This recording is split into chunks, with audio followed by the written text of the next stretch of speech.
So oftentimes when it comes to funding ourselves to ensure that our works are effective, especially when we're in exile and have a little bit more access to safety and relative quality of life, and basic necessities met, we're a lot more, I think, equipped to do the work and advocate for our causes back home, especially on the ground, where people are less likely to be able to access all of these, different aspects of life.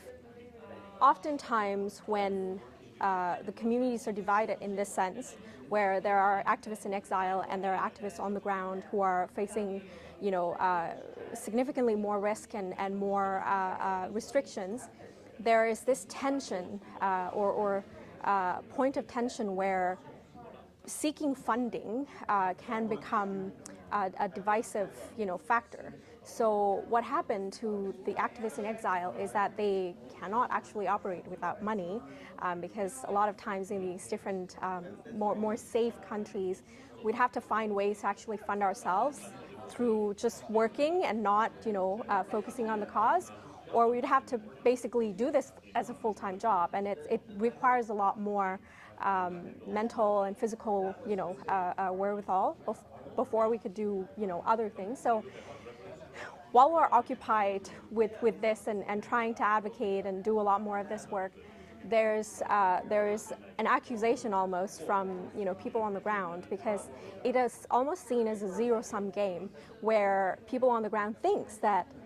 hey, if you get the funds, I don't get it, because unfortunately the donor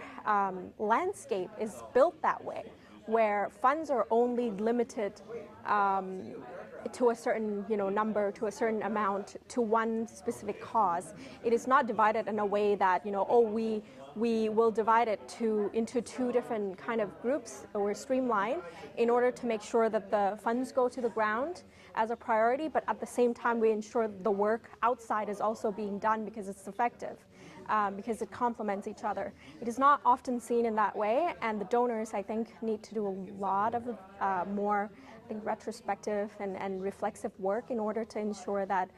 they're not driving wedge into the community to divide these two parts of the community apart further, because conflict's already doing a good job at that.